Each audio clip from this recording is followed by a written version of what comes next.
Everything is awesome. All right. Everything is cool and you want to maintain. All right. Lonely Island, y'all. Ladies and gentlemen, where are my pants? I'm Ken Garrison. I'm Brian Gill. And I'm Richard Barton. And this is Mad About Movie. You sound insane. You realize that? The whole world gone crazy! Seriously? Yeah. It's showtime. Mad About Movies is your go-to podcast for all things cinema. Every week we talk movie news, rumors, and rumblings, and we break down our chosen movie of the week. But don't worry, because we will warn you when we go into spoilers. And please stay tuned till the end of the episode for Weekly Recommends, in which we each suggest something that you need to check out ASAP. And remember, you can find all our episodes at madaboutmoviespodcast.com. This week's chosen movie of the week is what, Brian? this week, we're going to be talking about the Lego Movie. Where am I? Come with me if you want to not die. What is happening? You're the special, and the prophecy states that you're the most important person in the universe. That's you, right?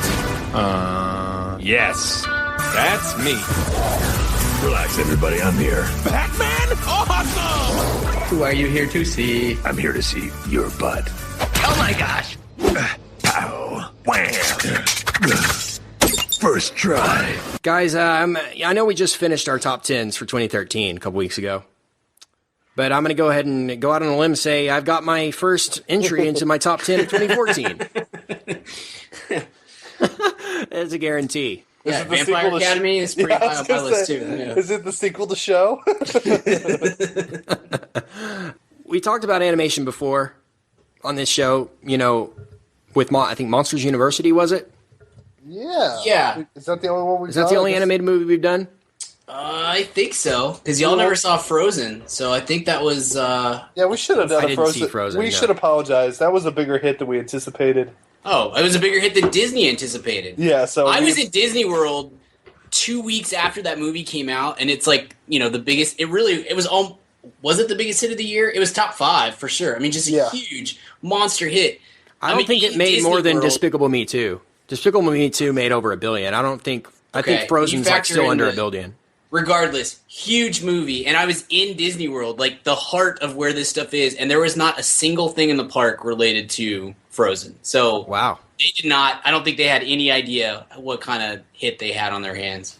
No, I did not see Frozen. I just couldn't justify, like, going to see it. It's weird. I love animation, but just like the princess factor and everything, I just couldn't justify it. But, I mean, if we get an off week here in the next month or two, maybe we could throw a Frozen podcast up there for you guys. But, man, this Lego movie blew up this last weekend. Everyone we know is talking about it. And, man, it's going to be good to talk about with you guys today. That's for sure. Can't wait. Movie news. Yes! Rumors and rumblings. That's awesome! Let the filibustering begin. Before we dive into Lego Movie, guys, it's time for movie news, rumors, and rumblings. And since we are the official podcast of Star Wars, Right? we, of course, are going to bring you all the latest Star Wars news. And Brian, I know this one's going to excite you in particular. I'm excited. I think you know already. I think you know what I'm referring to, and if you don't, I'm about to melt your brain right out of your ears. Hit it. Somebody just confirmed that they have auditioned for Star Wars Episode 7. Please be Chloe Grace Moretz. Please be. I'm just kidding. I don't. Go ahead. And that person is, Brian, the one, the only, Kanye West. close, Gary Oldman. Oh, that's right. Yeah, I did know that. Yes, this excites me greatly. Yes. So, yeah, man, I guess Brian is just rocking back and forth. I am. share some of your excitement. I look like I'm autistic right now. I'm just like, oh. What is your ideal Gary Oldman Star Wars role? That he's in the movie. Just whatever he wants to do is fine with me. Bad guy, good guy, Chewbacca. Yeah, I mean, look, guys, I don't know if I can handle myself if Gary Oldman was playing Chewbacca. No, you know. I don't care what he plays, honestly. He always makes a great villain, so I think he'd make a wonderful Sith Lord or some sort. But really, anything that he wants to be would be awesome. Just seeing Gary Oldman with a lightsaber in his hand is kind of too much for me to handle. I would love that. That'd be so cool. Yeah. That would be amazing. And So we get Gary Oldman next week in RoboCop, and we get him this year in Dawn of the Planet of the Apes as well. Right. Hey, shocker alert! Midnight. Producer Steven went and saw RoboCop Already? last night at midnight. It came out really early. I was not expecting it to be. It was pointless, and I was not a fan. Just in time for Valentine's Day, RoboCop. Right. So I'm doing tomorrow on Friday. Absolutely. But so I guess my point being, Gary Oldman is sort of in franchise mode, it seems. Yeah, he is. And not bad. It's not a bad thing, really. Straight cash, homie. That's right. Sure. He's distancing himself from The Dark Knight. That's for sure. And apparently they're doing a Tinker Tailor sequel. Did you hear I about want to that? apologize to the listener and to my fellow podcaster. My roommate Corey is playing Sunday Morning by Maroon 5 on piano downstairs. So if you can hear that, I don't have like a... We can't hear it, but I wish I could. I mean, I love that song. Is he eating a pint of ice cream as we speak? He's downstairs. So Struck out once again. That's picking up on the... I apologize. Is that sad Corey music or happy Corey music? There's, that would take me talking to him, and I don't know. There's no way of knowing. So you think he's going to be a Sith, Brian? I tend to agree with you. No, he's just playing the song. Oh, Gary Oldman. I don't care. I mean, yeah, he's a really good villain, Yeah. So that makes sense to me. But if he's like on the Jedi Council or something, that's not too shabby either. So I really don't care. I mean, either way is fine. Just be in the movie would be my big wish. I love Gary Oldman, and he'll throw out a stinker on you every once in a while. RoboCop. I don't want no RoboCop, to quote Kanye West. He'll go that route occasionally. Paranoia was certainly didn't light the world on fire last year, but when he is locked in, when he's in a good role, especially.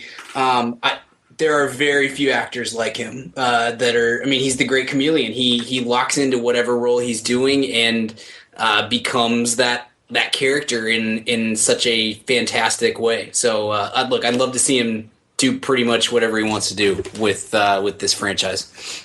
Yep. So that's the Gary Oldman Star Wars rumor. Some rumors that we can clear up. Zac Efron did audition for Star Wars Episode 7. It's no longer a rumbling. But he sang the whole time. It was weird. Yeah, it really was weird. By the way, underrated SNL sketch when whatever the kid's name is from High School Musical returns from college and talks to the kids at high school. Oh yeah, yes. Just about what a weird world it is outside of. Yeah, it's like no one sings apparently. Yeah.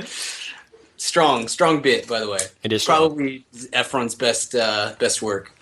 So Zac Efron has auditioned, as well as our favorite Miles Teller from The Spectacular Now. Really in a Star Wars movie? I mean, he said he had never even seen Star Wars before. Oh, get him out of there. Yeah, go away. Go away. Hopefully that doesn't work out. Please, I mean, honestly, I hate The Spectacular Now, especially the further I get away from it. I hate that movie. But I'm fine with him. It's not like I think he's awful. I thought he was fine in that movie, but he's not. Even if he was he's not an action movie. I don't know. Totally, I totally agree. I hope it doesn't happen. I'm just reporting the news, guys. Don't shoot the messenger. Ben Savage. I mean, you know what? To me, Miles Teller is just the worst Ben Savage, and I stand by it. You might not be wrong there, Richard. You got a good point, I gotta admit. But Shailene Woodley's got nothing on late '90s Danielle Fishel. So. Oh, absolutely not. Dude, Shailene Woodley is getting uglier by the day too. I didn't think that was possible. Do you know? What happened? Every time they show her Divergent, I was like, "Is there no makeup on this?" Yeah, what happened? She's very earthy. Jennifer Lawrence. There's not supposed to be makeup in the Hunger Games, but she still looks hot. Not that matters, but it matters. I mean, come on. Oh, here's some more Star Wars news. This is actually really, really exciting. Turns out Pixar might do a Star Wars movie. Oh, I heard about this. That excites me almost as much. Really? Yeah. In what capacity? I'm sure it'll be I don't know, some Legend of Yoda or something, you know. You know what would be the Maybe a most droid genius- movie would be awesome, called Droids. So, but it would be animated. It would be. Yeah, Yes, I think Pixar so. animated, yes. The best thing that they could do, honestly, to start the whole thing would be to do the short that plays before whatever the next Pixar movie should be Star Wars related. Like, that would be a really strong way to introduce the whole Disney Star Wars, like the whole thing. I think that would be a genius move. I think Or just I think so. animate the entire Patton Oswalt rant from Parks and Recreation. It has been animated, and it's on YouTube. It's great. But I mean Pixar animated. Oh yeah, good call. But you know, I think they could do, like cars. Like I said, they've done planes. They could do droids. Yeah. You know, and just have it set in wherever droids come from. I don't know if they come from a planet or what. I'm not that deep into the Star Wars mythos, Brian. Well, actually, they all come now. No, I think that'd be great. I think that would be cool. Yeah, they could do a whole lot, some kind of alien deal. You know, not necessarily Ewoks, but like just take the cantina scene from Star Wars with all those various aliens and go from there. No, you could do all kinds of cool stuff in a Pixar universe, both in short form and long form too. There was a series that was gonna come out called Star Wars Detours. Did you ever hear about that? It was a Seth Green animated series, like he does Robot Chicken, you know. It was going to be on Cartoon Network, and it was basically a comedic take on Star Wars. Okay. There's a trailer out there on YouTube.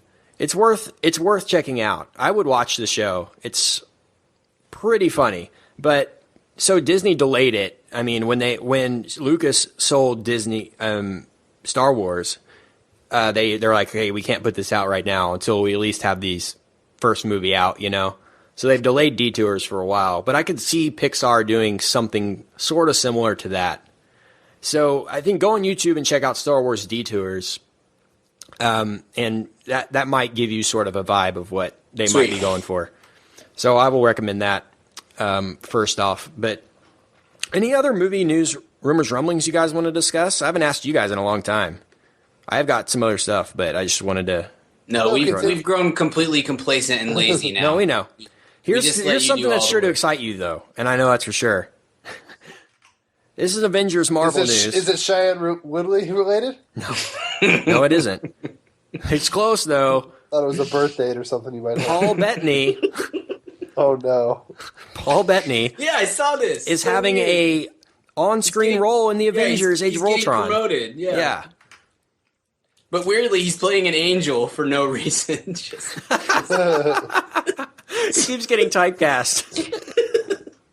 Shouldn't have done Legion and Priest They'll back to probably back. just bring that voice to life. Like it's gonna have to come. Yeah, I assume. No, he's playing a character. It's like, gosh, I read something. I assume it has something to do with Jarvis, though.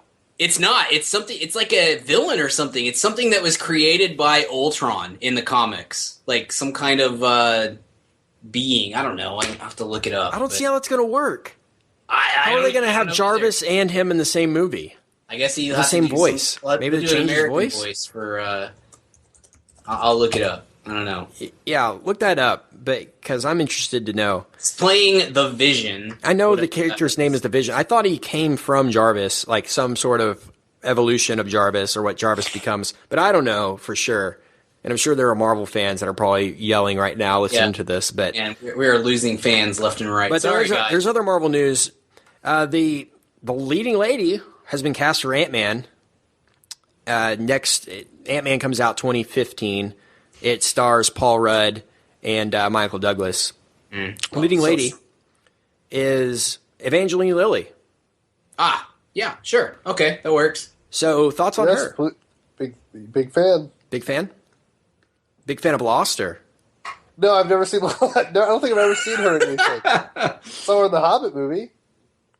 Yeah, she's good. You never saw Real Steel, Richard? I didn't. I wish didn't see that either. That would have been a great podcast movie. Yeah, wish we'd been doing the pod back then. Would have been fun to listen to you blow that one up. Yeah, I could have gotten some good Hugh Jackman jokes in.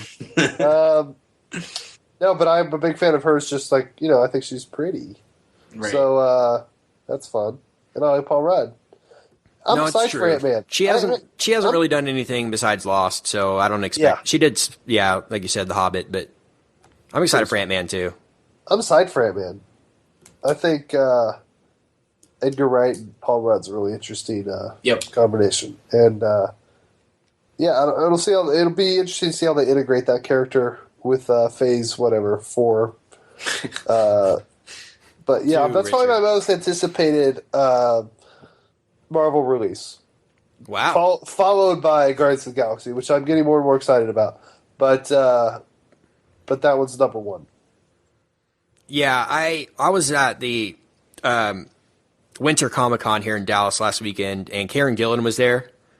Oh, wow. And she plays Nebula in Guardians of the Galaxy, which is coming out. She was talking about it, and she was just like, man, it's just so awesome. You could just tell she was ecstatic about it. Cool. And so I guess we've got her vote of confidence that she said it's really good. That was her direct quote. So, well, George Clooney said Monuments Men was really good. So. I don't think so. I never really heard Clooney acknowledge that it would ever be good or was good. He's sly like that. But man, all the pieces are in place for Ant-Man to be awesome. All the pieces are in place for Guardians to be awesome, and Avengers: Age of Ultron. So Marvel looks to be doing the right thing. Can't say that for the DC side, and I'll talk more about that when we talk Lego Movie here in a few minutes. But man, DC's gonna have to play catch up because every news item that comes out about these upcoming films is really exciting. It's more and more exciting. Yeah, no, they're making all the right choices. There's not one casting choice they've made that I'm like, ugh, nope. You know, like they cast Glenn Close in Guardians of the Galaxy, and I was like, okay, yeah, that sounds awesome. So we got Eisenberg. That's DC, and no, I know. I'm saying, God, I'd forgotten, Richard. Jeez, we didn't ever mention that. Last week, Eisenberg got the Luthor role, but they cast Alfred as well, and it's Jeremy Irons.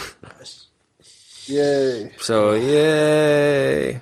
Is he evil? Is it evil Alfred? I don't know. Does he have a scar on his face? Yeah, we'll have to find out. I guess. Just got to be prepared. There's a little Lion King joke for you guys. If you didn't catch that one. I got it. Don't worry. I got you. But yeah, not exciting at all. DC. That's the only Jeremy Irons movie I've ever seen. Aragon. Just kidding. Yeah, I saw it at my friend's house this weekend. It's his Blu-ray. Did you guys watch the rest of the Harry Potter movies, or no? We just watched the one. Then we watched a double feature of. Just tell the podcast listeners what you're referring to. This is funny. Well, you guys are gonna have to help me remember some of the titles, but I went over to a friend's house for brunch this weekend, and I look at everyone's Blu-ray collection or CD collection or books, whatever they have out, and it was without a doubt the worst Blu-ray collection I've ever seen in my entire life. I'm gonna have to pull it up here. It had Aragon, Gamer. What was the movie they had 2 copies of? Yeah, I'm trying to remember that right now. I can't. I know it. It's Eagle Eye. two Blu-ray copies of Eagle Eye, just in case. Here's the list. I got it right here. I've got the list. Let me. He's a really awesome friend and a really smart, cool guy. But whoa, it's shocking. 2 copies of Eagle Eye, Killers starring Katherine Heigl, Live Free or Die Hard. Of all the Die Hard movies to own, that's the one. Got that one, yeah. That's the one. Let me see. Aragon, like we said, 8 Resident Evil Extinction and Apocalypse. Yep. Not the original. That's where the series takes off. Like I said, it's true. It is true. Prince of Persia, starring Jake Gyllenhaal. This is not real. Awful doing this on the show. It's such a great guy and has great taste in most things, but you know what? There's no excuse for this. You deserve to be called out. The House Bunny. Oh. Well, that's, like you said, that's only viewable in 1080. It's only viewable in high def. Yeah, that's right. It's not the same. Gamer, starring Gerard Butler. Classic. Hancock, of all the Will Smith movies to own. He owns a Hancock. And that's pretty much it. We've got Talladega Nights and The Day the Earth Stood Still. So, I mean, that rounds out the essentials right there. My favorite is just the ownership of the final Harry Potter movie. None of the previous 7. I just want to know how it ends. That's all. That's all I'm really interested in. Thanks. Yeah. Man. Sorry to people are be a crazy. person I don't know that I'm just openly mocking. But That's all right. Once I went over to Brian's house, I found a Creed CD. So that's right. Yeah, it's fair. You got to put that out there. It's fair. Yeah, that is. and I'm sure there's something here that's brutal at my house. So. Well, I know I've hidden at least 2 copies of Nickelback CDs. Probably. I'm moving in a month. I can't wait to find them. Oh, nice. Probably. Well, here's a little bit of financial movie news. The Wolf of Wall Street has become the highest grossing film ever for Martin Scorsese. Nice. It's pretty... Is that shocking or is that expected? I don't know how to really feel about that. You know what? I'm surprised Hugo's not number 1. Yeah. That's Maybe. It's not. Number 2 is Shutter Island, believe it or not. Okay. Which I liked. I didn't like it, but that's okay. It's a good movie. I just didn't care for it. But I guess, you look at Raging Bull and stuff like that. The ticket prices were just so much cheaper back then. Yeah. Taxi Driver, stuff like that. So I would say that Departed's probably up there. Gangs in New York. The Departed, I'm surprised. Gangs in New is York. not as nice. Yeah. Wolf of Wall Street just crossed 300 million Crazy. worldwide, and Shutter Island was 294.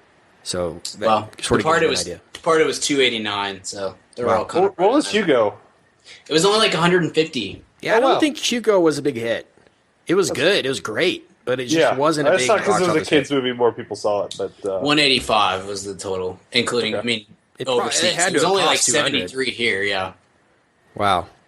Hugo's great. I watched a little bit of that a couple of weeks ago, and man, just like you watch like one scene and they stand out on their own, as opposed to just the whole movie. Hugo is just so good. But yeah, Scorsese's never really been in the blockbuster business, so this isn't too surprising. And I guess the Jonah Hill DiCaprio factor here sort of the fact this is it's more of a kind of a fun movie than, not that it's a romp, but this is more of a fun movie than Departed or something like that. It's going to pull people that movie may not pull. Right. That's true. Yeah, you're right. And I'm going to mention Jonah Hill. Speaking of Jonah Hill and DiCaprio, Jonah Hill and Leonardo DiCaprio are teaming up again, guys. Nice. For another movie. And it's... Superbad 2?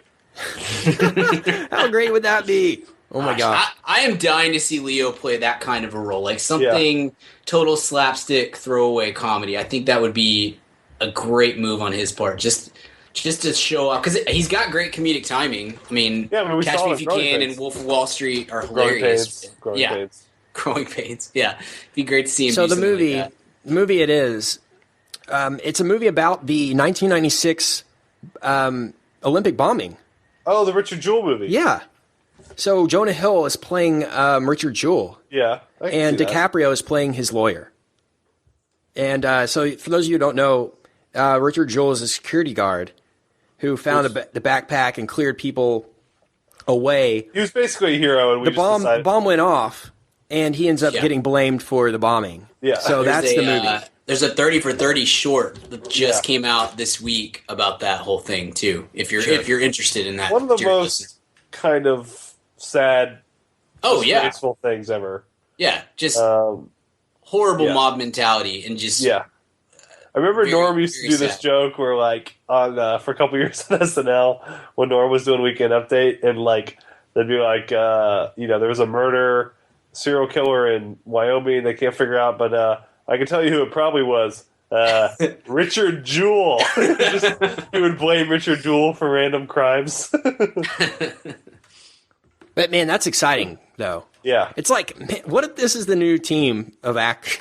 Jonah Hill and DiCaprio. Who would have thought that they would be an awesome team of actors together? Man, they're apparently gotten pretty close as friends too. That's what I mean. Who would have thought? It's so random and awesome. I love it. But man, that's really exciting. I'm interested to see Jonah Hill's work, especially coming up. I think he's got 2 Oscar nominations already. How crazy is that? I think he's up there. He's proven himself for sure over the past. Hey, what's up, Ma'am Fam? Kent here. And yes, if you're hearing from me, you know it's time to talk about Blue Apron. If you haven't tried out Blue Apron by now, what the heck are you even doing? Blue Apron is the #1 fresh ingredient and recipe delivery service in the country. They deliver fresh meals straight to your door. All the food is fresh, it's sourced from local farms, and there's no wasted ingredients. I've been a Blue Apron subscriber for a long time now, and they have still, to this day, never let me down. There's tons of variety. Some featured upcoming meals include summer vegetable and egg paninis, soy glazed pork and rice cakes, skillet vegetable chili with cheddar drop biscuits, holy crap, and garlic butter shrimp and corn with green bean salad. So take it from me. Try out Blue Apron now. Go to blueapron.com/mad. That's blueapron.com/mad. Get 3 meals on us for free. Nothing goes better with a movie than dinner. So check out Blue Apron. blueapron.com/mad. Blue Apron, a better way to cook. Hey, Ma'am Fam, question for you. Do you own a small business, or are you a boss? Are you looking to hire awesome people, but you just can't find somebody to fill that role? Well, let me tell you about ZipRecruiter.com. With ZipRecruiter, you can post your job to 100+ job sites, all with one click. In fact, over 80% of jobs posted on ZipRecruiter get a qualified candidate in just 24 hours. Find out today why ZipRecruiter has been used by businesses of all sizes to find the most qualified job candidates with immediate results. That's why ZipRecruiter is different. Unlike other job sites, ZipRecruiter doesn't depend on candidates finding you. It finds them. Right now, you can post your jobs for free on ZipRecruiter by going to ZipRecruiter.com/mad. That's ZipRecruiter.com/mad. One more time, try it for free. Go to ZipRecruiter.com/mad. Thanks to ZipRecruiter for supporting this episode of the Mad About Movies podcast. Past few years. Anything else you guys want to mention for movie news before we move on? Nope. That's it. All right, here we go. Let's talk about the Lego Movie. My fellow master builders. Hello. Lord business plans to end the world as we know it. There is yet one hope. The special has arisen. I know what you're thinking. He is the least qualified person to lead us. Yep. And you are right. Guys, I'm going to make a bet right now. This is a better Justice League movie than Justice League is going to be. It just No way around it. This is the Justice League movie that we've been waiting for. Yeah, what if they just announced this was it? We'd be totally on board. Yeah, I agree. Guys, this movie, and like I reiterated earlier, I'm a huge fan of animation. This is clearly one of the most inventive and entertaining animation films ever. It just when I go back and look, there are a few films I can compare it to. Most notably, and recently, probably Wreck-It Ralph. You could compare it to Toy Story, and one more people don't often associate Who Framed Roger Rabbit. Due to the intellectual property aspect. Mm-hmm. And man, I freaking love this movie so much. I didn't know where to look on screen. You know, it was so fun to look at, so funny, so creative. I don't know what more good words I have. I can't even put into words how I feel about it really at this point. I saw it tonight. Like I've had a really, really rough week. And this movie negated everything. It really did. It made me feel like a kid. Mm-hmm. It was as much for adults, if not more for adults, than it was for kids. And we'll talk more about that when we talk about the ending.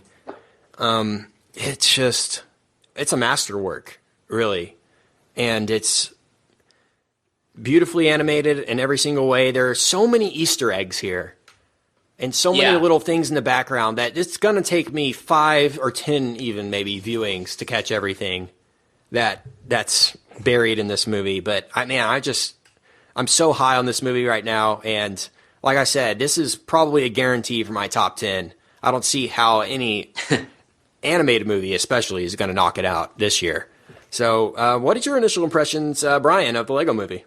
Man, so much fun. You know, when this preview came out, I think we saw this preview during Monsters University. Because I texted a buddy of mine who has a kid who's like 4 or 5 years old and was just like, hey, I want to go see the Lego movie with you guys when you go because, want an excuse to go. But I don't think anybody – we talked about Frozen recently and how nobody really knew what a big deal it was going to be. I think this qualifies in the same boat because I don't think they would have – right. I don't think they would have dumped it in February if they knew that this was going to be as big of a deal as it is. But what a smart animated movie this is. This is totally on the same level as the best of like Pixar stuff, which is that's the highest compliment you can pay an animated film, I feel like. And at times was even smarter. I loved the way that they used the Lego, the actually existing Lego universe throughout the film, where you can see the little blocks and stuff throughout the whole thing. It's the entire movie is Legos. It is. And there's not one thing that's not Legos. Yeah, they use that so well. The whole thing is hilarious. It moves at the perfect pace to keep kids and adults, interested. It's just, man, beyond anything else, this is just a really, really smart movie and a smart way to go about all this and to make just a great example of how to make a great movie. These guys, Phil Lord and what's the other guy's name? Chris Miller. Chris Miller. Have them do all of the movies because they've done this and 21 Jump Street, which are two obviously completely different movies, obviously both comedies, but they get it. They understand how to make a movie flow. They understand the right amount of absurdity that you need in a movie like the Lego Movie or 21 Jump Street or whatever. They're excellent, and I love an animated movie that respects the kids that are going to go see it by presenting a solid, an actually good movie. You know what I mean? Because so many kids movies are just as dumbed down as you could possibly get, but at the same time throws in some really genius stuff for the parents. So I loved this, loved it. Yeah, Richard. Yeah, I mean, for a movie that has really nothing original in it, right? It's all WB and DC properties, and then Legos, which are last I checked, not an original concept. It's a completely original movie. It's a completely original expression. It's wonderful. The tone is perfect. The tone of this movie is so on point and fun, and the pacing's excellent. These guys are really, the writing and everything's great, but these guys are excellent directors in terms of pacing and all that. Are they doing 22 Jump Street? As far as I know. I think so. Yeah, and so, I mean, 21 Jump Street's another thing that on paper is dumb, and they made it not. Yeah. They made it really original, They took this extremely derivative idea, narcs in a high school or Batman in Lego form, and made it completely their own, and that's really fun, I think. It's like, when someone covers a song and then just totally makes it their own and crushes it. That's kind of how these guys are. It's a completely original thing. The script's fantastic. The voice performances are awesome. You couldn't have been more spot on. There's so much going on in the background. It's I can't wait to watch this again and just completely focus on that and just see all the fun stuff I can find. Yeah. Go ahead. Continue. So much. I knew it was going to be good. I remember thinking this is going to make a lot of money. It's going to be fun. It was better than I even thought. Yep. Yeah, it really is. And the casting choices were so great.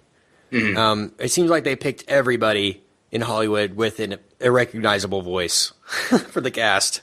It's like it took me 2 seconds to recognize half the cast, and that's awesome. Chris Pratt was a perfect choice for Emmett. Absolutely nails it. Absolutely nails it. Great. Yeah. The opening scene with Emmett, the my apartment scene, clearly inspired by Pee-wee's Big Adventure. Still the best Tim Burton movie ever. But Big Fish. it absolutely nails. Yeah, Big Fish is good, but it absolutely nails the. Sorry, did I say Big Fish? I meant Dark Shadows. Sorry, my bad. Okay. Yeah. But like I said, like from the very beginning, I was grinning ear to ear. And it's just like Liam Neeson shows up, and he's just incredible. Will Ferrell, even better casting choice. And Jonah Hill, probably the best Green Lantern we've ever had. Definitely the best. Probably. How dare you? Will Arnett, a perfect choice for Batman. Yes. And I feel like that casting choice happened while he was doing a 30 Rock run. It's like, oh, that voice, yes, we want you to play Batman, please. Like, Like I'm surprised it never happened before. It's so obvious. Yeah. Who else? Who else am I missing? I mean, there's so many I just can't remember off the top of my head. It's a great cast. Morgan Freeman's great. Nick Offerman, is doing he's the one voice that I was like, I'm not sure exactly who that is, but he did a really great job. Allison Brie is funny. They did a great job of casting. Totally. She's hot. She's hot even in voice. Look, they did a great job casting, and Elizabeth Banks was excellent. But they also, one of the things that that usually turns me off on an animated movie like this is, like, DreamWorks is really bad about this throughout the years of they cast big name actors and then they make this animated movie about those big name actors rather than the characters that they're playing. Does that make sense? Yeah. Like, Pixar can cast, I mean, pick whoever you want, like, you know, the biggest stars in the world, and they will find a way to make those characters the big thing, not the voice. And I feel like DreamWorks especially always will make a, you know, oh, look, it's the Puss in Boots movie, but really it's Antonio Banderas. Everybody wants to see that, right? You know, that there's no flow to the movie because it's all focused on the voice talent. And this is like the exact opposite. It's like, yeah, we got all the right people to play these parts. And yeah, you're going to recognize them all, but you're not going to think, oh, Will Arnett's talking. You're thinking it's Batman, you know, or Chris Pratt or whoever. All these guys did a great job, and they did a great job of assembling the right people for each of the roles, I think. There was an aspect to Wreck-It Ralph that sort of, to me at least, and I recommended Wreck-It Ralph on this show before, so I did enjoy it. But there was an aspect of it that sort of reeked of desperation / what can we take from Toy Story and do over, you know? It felt a little recycled to me. This didn't at all. It felt so like a completely brand new thing, even though it's not. Does that make sense? Sure. And it moves too fast to let you think about. Like, there were aspects of Wreck-It Ralph, like, oh, the arcade's closed? No, the video games are alive. Like, that's straight from Toy Story. I really, really, really liked what they did here. The story is not. I mean, there is a story just because there has to be a story. You know, right. It's this is everything I wanted it to be. I wanted it to be completely random.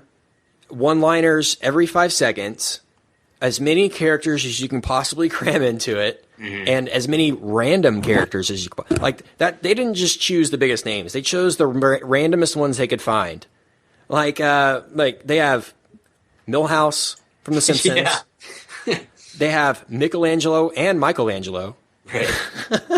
And the 2002 NBA All-Stars, and just the most random cast of character. Like, they had to have been sitting in a room smoking dope, like, just naming names. Like, how else did they come up with these names other than just probably were given a list of things they had the rights to and used them? But it's interesting to see, like, how they acquired the rights to a lot of these characters. I mean, IP, intellectual property, is very valuable in Hollywood, you know, and the fact that they have Batman, Superman, and all those in here, it's a huge selling point.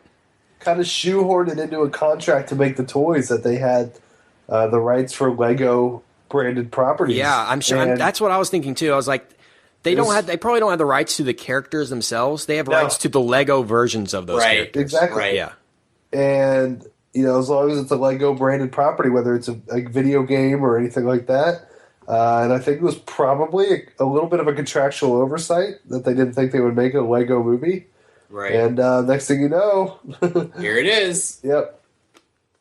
It was hilarious the way they just used, like, I don't know, nostalgic memories of Legos in a funny way. Like when Liam Neeson's character is trying to look for Emmett, Chris Pratt's character, and one of the little minions runs up to him with a wanted poster and is like, "We got this wanted poster of him, but everybody looks like this. Everybody has this. He looks like everyone in our database."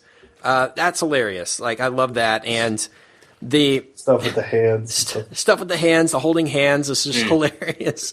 The President Business, when he like straps down the guy and he's like, "Bring me the police of Nail," and it's nail polish, and he just like puts it on a Q-tip and like wipes the guy's face away as punishment.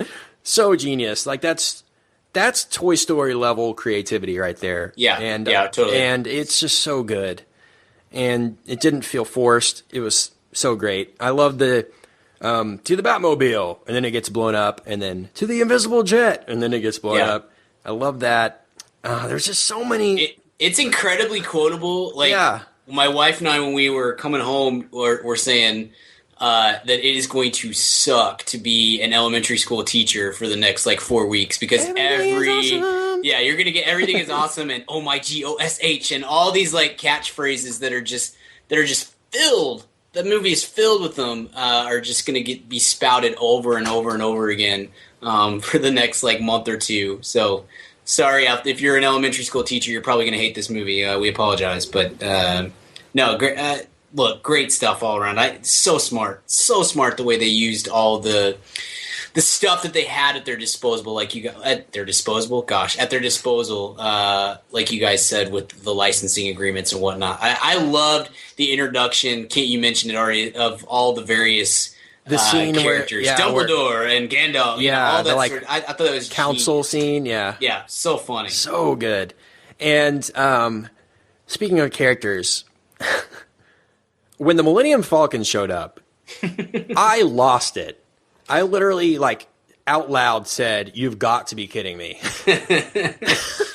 Millennium Falcon shows up. Han Solo gets out, and it's Harrison Ford as Han Solo saying the lines.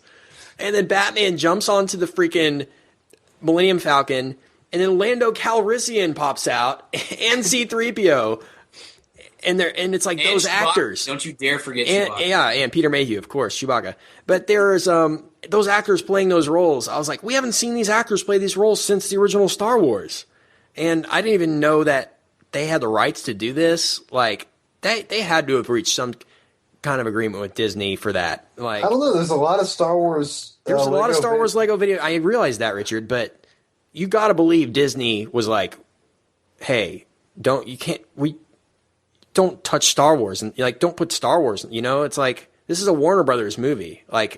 That's brand confusion. They probably had the rights to a lot of the Justice League characters and stuff, but. You got to think there had to have been some secondary negotiations for some of these. That's what I'm saying. It may have been a very kind of a contractual oversight where when that deal was signed 8 years ago to do the Star Wars video games, it said therein that these rights will be obtained for any Lego branded multimedia. And no, I agree. That's probably what happened. But I just surprised Disney didn't do something to block it or something. Given all the Star Wars stuff that's happening right now. They may have tried, but... Maybe, yeah. Probably... The contract says otherwise. Yeah, exactly. Right. But it was so funny when Batman goes on there, and they drop him back off. He's like, they were boring. They were just playing space checkers the whole time. But I got this hyperdrive, and then they cut to... Chewie, throw in a hyperdrive! And the worm comes out and eats the Millennium Falcon.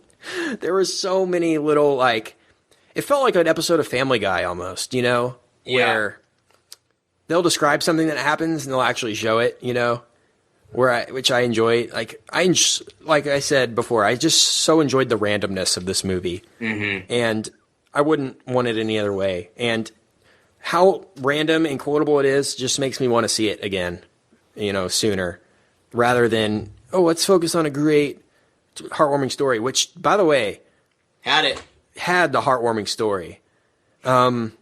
Let's go into spoilers right now, because this is pretty much the only spoiler we can give. When Emmett falls off the table, I sort of rolled my eyes. I don't know if you did too.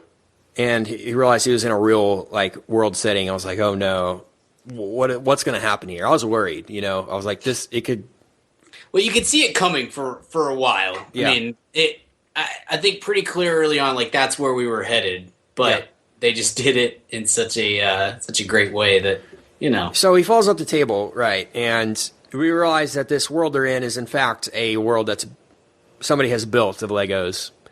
And Brian, you might want to describe the real Will Ferrell aspect of this. It was just so good. It really was. And, I didn't say at the beginning, I took my kid to this. My son is almost 10 months old, and he's been sick this week, and our babysitter's been out of town. So I've been basically in the house with him for the majority of the last 4 days, and I was like, I've got to get out of the house. He's got to get out of the house. So we went to see this, which I am usually 100% against that. It drives me crazy if I'm in a movie and there's a kid in there. It's the worst. But this is a kid's movie, so you just kind of have to deal with it in that situation. But B, we went to see this movie at 2:00 on a Wednesday afternoon. There was 3 other people in the whole theater. So, but at the end of the movie, he's exhausted and zonked out, and he's just not to get overly sentimental, but he's laying on my chest, and we get this moment where Will Ferrell's overbearing dad who loves putting together Legos, but it's got to be his way, and it's the adult way of playing with toys, which is ridiculous. And his kid wants to play, but he won't let him, and they have this really genuine sentimental moment where Will Ferrell and his son start building. They have this bonding moment and start building Legos together, and I'm not gonna lie, it got a little dusty in there for me. I'm sitting here in the theater, the first time that my kid's ever been in a movie, and of course he'll never remember this, but I do, and it's a big deal, obviously, because I love movies, and I'm sitting here with my kid in his first movie, and it's this real touching moment about father and son bonding, and it was a really well done way to do that. Perfectly done. Yeah, they didn't hit it over the head. They didn't hit you over the head with it. They didn't get cheesy or ridiculous with it or anything. This felt like the natural progression of where the story was going, and it worked really well. And Will Ferrell is underrated when it comes to his more serious acting chops. Because it's a short span, and it's not the greatest acting performance you've ever seen or anything, but he does a really good job of bringing you in that moment and making that a real thing. So it really worked for me. I don't know how the average 19-year-old guy is going to go for that, but it really it worked for me in the moment for sure. It did for me too, and something I meant to mention earlier. This movie reminded me randomly of Idiocracy. Did it remind you of that at all, storyline wise? A little bit. It's been a really go back long time and think since about I've it. seen Idiocracy. Yeah, go watch Idiocracy and think about the fish out of water thing. And he goes to a foreign land and he meets this girl, and there's a corporation that's taken over everything, which is Brondo in Idiocracy. Yeah. There are similarities there. I didn't know if you guys saw that, but maybe you do now. But I wanted to mention earlier, in my theater, there were 2 guys, couldn't have been younger than 75. Yeah. 2 guys came in, had to have been like a guy's night out. 2 75-year-old guys, hey, let's go see the Lego movie. And they were loving every minute of it. And it was just really, really cool to see that. And like I said earlier, this movie just has something for everyone. Yeah. It's like, I'm sure Cooper probably enjoyed himself. I mean, you probably didn't know he did, but he was probably loving it. And he did. He had a great time. Who's Cooper? Dom. Oh, Dom. Yeah, Dom. Yeah. And Thank you. Figured it out. So, I mean, literally a 10-month-old and a 75-year-old in the same theater, all loving it. So, I mean, there you go. What more could you ask for? So, Brian Gill, what is your grade for Lego Movie? Unless you want to say anything else. No, I think we've touched on everything. It's look, no matter you're really right, Kent. No matter what your age or your station in life, this is a movie that you can definitely enjoy. Get out and see it. I'm going to give it a straight A, and it's strong movie. I'll give it an A to an A+. I'm going to go A+, actually. Yeah. It's too early in the year for me to go A+. But when I come back around at the end of the year, I may, after How could this have been any better, Brian? That's why you got to go A+. Sure. I mean, one of these days, we'll see. After a viewing or two, we'll see. I am excited to see all of the stuff that I've missed, because I know I've already marked like 4 or 5 different articles on here's, 10 things you missed in the Lego Movie or whatever, just to go back and read those things. So, by the way, this was not stop motion, like most people think. This is computer animated. I believe they probably, and I don't know, I haven't researched this at all, and I might be wrong, but they probably scanned in every single Lego piece that exists, and just had a database of every piece, and could pull them up, whenever. But people probably think.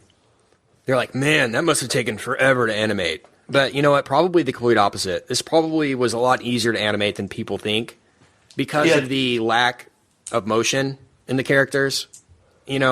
Like South Park.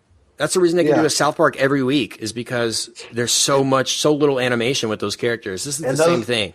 The directors did this and 22 Jump Street at the same time, too. So, that tells you a lot. So I'm sure we'll get a sequel here in the next year to a year and a half, for sure, hopefully. So I just wanted to point that out. And also, 3.8 million individual Lego bricks used in the Lego Movie. Wow. To point that out, too, as well. Richard, what's your grade? I'm going to go with a C-. Just hated it. Yeah. No, I'm going to go A. I'll just go with the straight A. Sweet. Cool. Well, like I said, hopefully we get a sequel here pretty soon, and man, I'm going to go out and see this again, that's for sure. I saw it in 2D the first time. I'm going to try to hit 3D next time just to give me a little different perspective on it. So, man, a lot of fun, and go check out the Lego Movie, that's for sure. Yes. But guys, let's move on, and let's hit up Weekly Recommends. Weekly Recommends. I'm going to suggest a interview, actually. And I know I've thrown out a couple of Howard Stern interviews the past couple of weeks, but I'm not throwing one of those out this week. Maybe the second best interviewer of all time, besides Howard Stern. Richard, you might agree with this. Charlie Rose. Magic Johnson. Magic Johnson. Yeah, you're right. Who did you say, Brian? Jeff Garland.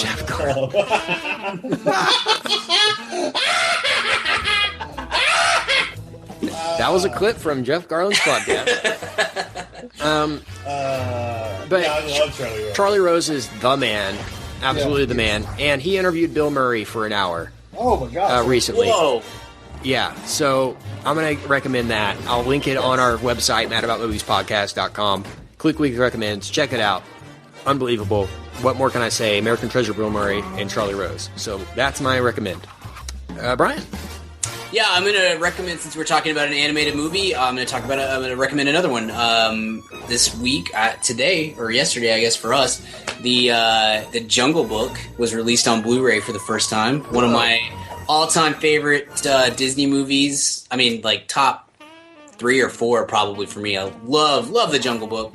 And now we'll finally be able to own it, since it's in Blu-ray form as God intended it to be. So check out the Jungle Book. That's exciting. It is. Love me some Jungle Book. Great movie. Yeah. The Bare Necessities, absolutely classic. One of the best songs ever from the Disney collection. Definitely. Richard? Yeah, I've had some time in the airport, so I've gotten to do a lot of reading. This is a book that came out last week. BJ Novak from The Office, Nice. who's written and acted and directed. He's in Glorious Bastards as well. He's an upcoming villain in Amazing Spider-Man 2, has a new book of short stories out. It's not really a humor book, I wouldn't say. It's really kind of a standard short story literature collection, but it's excellent. It's very, very good. And kept me occupied when I was going crazy with flight delays. And he's a very, very competent and capable and literate writer. So BJ Novak, it's called Stories and Other Stories. Check it out at a bookstore near you. Nice. I really like BJ Novak. You know what? The joke, I heard this, the joke that got BJ Novak on The Office. You want to hear it? Yeah. He goes, yeah, I really didn't, I didn't see a point in going to college. Maybe it was because I was majoring in psychology and minoring in reverse psychology. Classic. But yeah, I'll check that out, Richard. Love me some Office, love me some BJ Novak. So anything else you guys want to mention before we get out of here? Everything is awesome. Everything is awesome. And on that note, everything is cool when you're one of the guys. I think that's the next line. I don't know. We're about to find out. Until next time, we will see you at the cinema. Goodbye. Goodbye. See you. Goodbye. Everything